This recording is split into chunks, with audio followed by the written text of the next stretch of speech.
What's going on, guys? Black Hole Gamers here, and today I will be bringing you an episode review of JoJo's Bizarre Adventure Diamond is Unbreakable, episode 13. The episode starts off with Josuke, Koichi, Okuyasu, Jotaro, and Joseph sitting at a coffee table in Morio.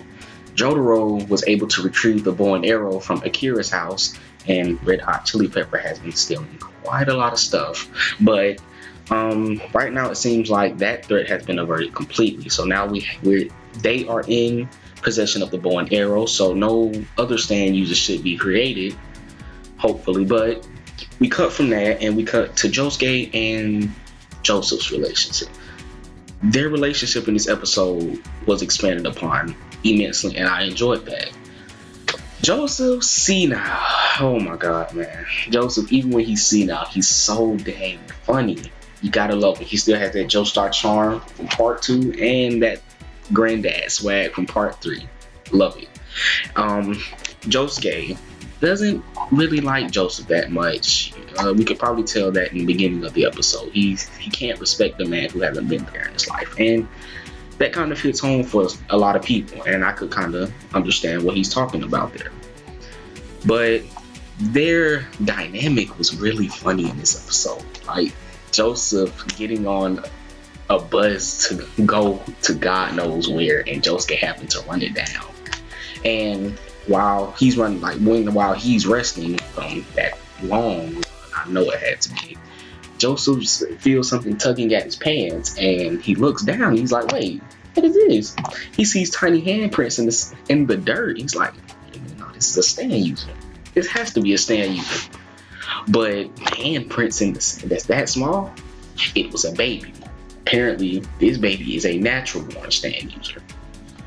That when its instincts kicked in because it couldn't find its mother, it became invisible. And Josuke was like, "Nah, man, cannot be a stand user." He didn't believe. He thought it was just Joseph's senile mind going, and he kind of didn't believe him at first. But he didn't believe him until it started crying, and the dog was about to maul it. Joseph bust out that Hermit Purple. Actually, he bust that out and grabbed the baby before the dog could do any harm to it. And Joseph swatted the dog away. So meanwhile, while they're trying to essentially figure out what's going on with this baby, they end up at a baby shop for baby accessories like diapers, clothes, so on and so forth. And Josuke gives Joseph his credit card that had about 100 grand on there, I want to say, somewhere around there.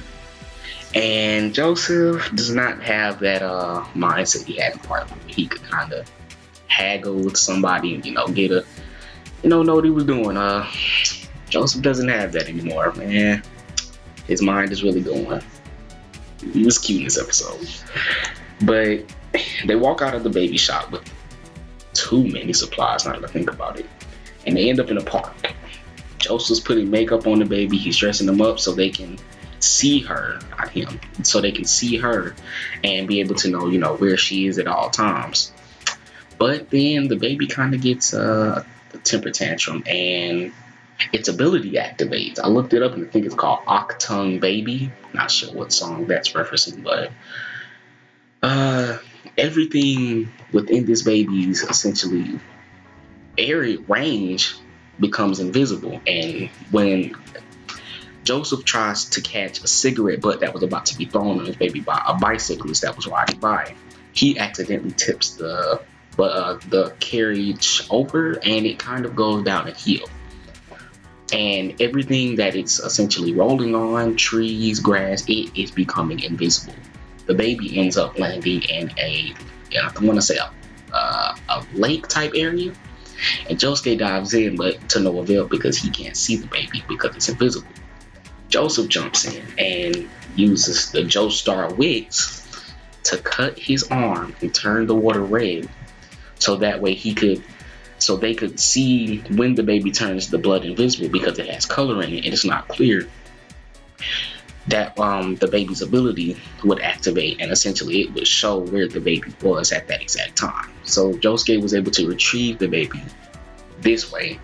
And Joseph probably doesn't know about Crazy Diamond's ability to heal with the whole speech about if I die, He probably does now, seeing as Josuke probably killed him after this. And it was a nice touching moment at the end when Josuke has the baby. He looks back and does one of those cheesy, heartwarming smiles at Joseph. Joseph does the same. It's cute. You gotta love it. There's also a cameo in this episode from a special mangaka, the avatar himself for Hiroko Araki. It's going to be good, guys. That's it. That's all I have for this episode. A short review. JoJo's Bizarre Adventure Diamonds Unbreakable, episode 13. Awesome episode. I loved it. I love the dynamics between Joseph and Josuke. If you like what I had to say, drop me a like. If you want to hear more, subscribe. And guys, I'll see you for the next one.